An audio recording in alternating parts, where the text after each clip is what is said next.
Hello, my marvellous sausages. It's the 12th of November and Xur is here in Nessus. Let's whip over to him quickly. Look, here he is up a tree again. So we'll go and have a look and see what Xur's got. And we'll also have a look and see what old Sainty Poos has got for trials as well, which is anything but interesting. No, I mean, it is interesting, not just anything but interesting. And I've decided this week we're going to use, like GG, and go through their gradings to show you which ones are considered to be pretty good. But of course, you might like some of the roles. How do, Tyler Blevins? Okay, so we've got the Suros regime for the weapon, a fantastic auto rifle. It's got two types of modes. The bottom half of each magazine deals bonus damage and has a chance to return to health, but you can change it to spinning up, which increases the rate of fire, or dual speed receiver. When aiming down sights weapons, rate of fire slows while the damage increases. If you haven't got one of these, it's great, so I'd pick that one up if you haven't got it. I just said that. I know, I can't help it. For the hunters, we've got the Knucklehead radar, provides radar while you're aiming, enhances your radar resolution while crouched. A great little helmet this. It's got a 60 on it, which is not bad. I suppose 60 is our base when you want to go anything below. Plus 25 for strength, which is pretty cool for punching people in the face, but the mobility is crap, and we always want that to be higher on not warlocks, what do you call them? Bloody hunters, that's what I mean. For the tit ends, we've got the Ashen Wakes. Fusion grenades now explode on impact and gain increased throw speed. These are great for walloping people in the noggin with explosive implements. It's coming in at 62. That is a bit better than what we had for the hunters there. The resilience is plus 19, which is the highest stat, and that's good for making your barricade recharge as well. It would have been nice to have, well, discipline. Well, plus 14 on discipline, that's not too bad. That's for your grenade cooldown as well. All in all, that's pretty good. Then for the warlocks, we've got the Apophis Veil. Immediately regenerate health and all that bollocks upon activating your super. Nearby allies recharge class abilities faster. So it's a sort of, a helpy frenzy kind of thing, isn't it? 61, that's not too bad. It's okay. Recovery plus 9, that's where we want the stat really in that to charge up our rift. But it's not a bad distribution. Resilience of plus 17. Now, like I said, this can take ages sometimes, so I'm just going to go through what Like GG says about these things and whether or not you want them. We'll have a look at the main perks. So this one is the Gian 7 Pulse Rifle. It's got Outlaw on it, and it's got Grave Robber as well. It gives this one a C-. Now, when I say a C-, that basically is the amount of people who keep this roll when they have it and not dismantle it. So obviously, the higher the grade that you get, the more people keep the roll because it's good. That's how it works out. So this is an average roll that we got here. Melee final blows reload this weapon's magazines reserves, and outlaw precision kills greatly decrease reload time. Outlaw's not too bad, I suppose, there either. This 7th Seraph sidearm produces war mine cells, which is always a plus. Like GG have given this a C- as well, so it's not that great. Snapshot sights, whip it out quicker. Auto-loading holster, always handy. Accurized rounds, alloy magazine, full bore, that's the full-on boringness, not the polygonal rifling, which increases your stability. This can be a great sidearm, but this roll isn't, according to Like GG. It's giving it a D for dunce. And it's got tap the trigger, grants a short period of increased stability on accuracy on initial trigger pull. Well, that's not very good. Pulse monitor automatically reloads the magazine and improves weapon handling.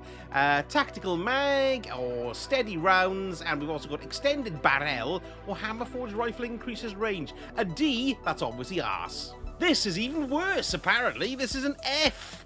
It's got a rangefinder on it, I thought, which increases projectile velocity and its effective range and zoom, so that's not too bad. Hipfire grip increases accuracy, stability. It's not too bad a roll, really, but apparently people don't think it's much cop and therefore don't use it. Truth Teller, great little grenade launcher. If you can get blinding grenades on it, it's bloody marvellous. Quick draw, whip it out quickly. Grave Robber, melee final blows reload this weapons from reserves.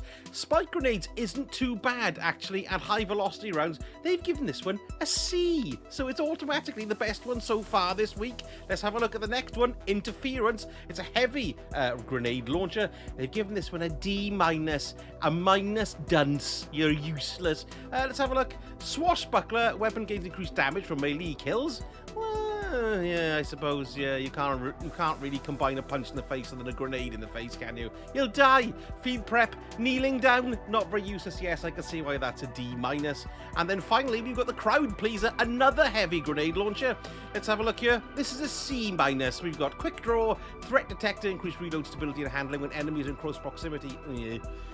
Proximity grenades, don't really like those either. Alloy casing, volatile launch, or linear compensator. So the best weapon he's actually got this week is the Truth Teller, and even that's not that good. And we're only going to have a look at armor that's over the 60, because anything else below that, well, it's pretty pointless, really. And the only one over the 60 on the Warlock is the helmet. And what have we got here? Plus 16 in mobility, plus 10 in recovery, and plus 14 in intellect. Spread could be better, but 60, you know, that's passable. Let's go and see what the Titans have got. Titans have got 3 things over 60. So the first one we got at 64 is this helmet. Mobility is the highest there. We're looking for it in resilience, really. Not a great spread, plus 12 in strength as well there. The booties have got 61. We've got plus 17 in resilience. That's what we're looking for. That's a bit better, so that's not too bad. And then the final one is the armses. Let's go and have a look at them. That's a 60. Plus 21 mobility, plus 19 discipline. That's not a great spread for a Titan. Finally, hunters. 2 for the hunters. We've got the chest piece coming in at 60, plus 15 in mobility. That's not too bad. Plus 14 strength, plus 14 resilience. And then the other one that we've got are the featses, which is 63, which is the second best this week, because we had a 64, didn't we, with the Titan's helmet. 63 mobility's crap. Let's let that down. However, for the rest of it, the spread is pretty good, because all the stats are up there a little bit, but it's at the cost of mobility. Right then, let's go to the tower and see what Saint's got for us for this week's Trials of Osiris larks. Ow, get off, you git. Hello, you pigeon fancier. What's hanging? Right, so the map this week is Widow's Court. Now, I've already done 1 rank reset this season, so I've got the Messenger with Encore and Frenzy on it. They've given that a C in Light GG, so half of the people keep it. But what we got here for rank 16 is the Solar's Scar. It's giving this one an A-. Bugger me sideways. And the reason it's giving it an A- is because it's got Thresh, Relentless Strikes, Balanced Guard, and of course it's a caster frame as well. This is a great little sword. If you haven't picked it up, get it. If you haven't reset this season yet, you will have, in the first slot, you will have the Eye of Sol sniper rifle. They're giving that a C. Let's have a little look at what that comes with as well. It comes with snapshot sights and firmly planted as well. And in this slot, you'd have the Igneous Hammer. It comes with elemental capacitor, outglow, which ain't too bad, and we'd also got appended mag, and we've got armor-piercing rounds. The bounties we have several punch team, punching people in the face, pulse rifle kills, grenade launcher kills, and kinetic weapon kills. And let's have a look at the adept this week. It's the Reed's Regret. So that's a random roll, but you've got to have earned that and been to the lighthouse already before it's available to buy. This week, it's the going back to the capture the zone to win kind of thing, which is pretty cool. I enjoyed it the first time around. It was a bit different, wasn't it? So there we go. That's all the Xur and Trials information. Have a very good weekend. Don't forget to shoot people in the face, and if you see me, give me a shot in the face as well. And don't forget, give me a like and subscribe, and that would be amazing. And a comment too. That would be marvellous too. Oh look, my ship's buggering off. Anyway, thank you so much for watching, and I shall speak to you all again very, very soon. So sage it.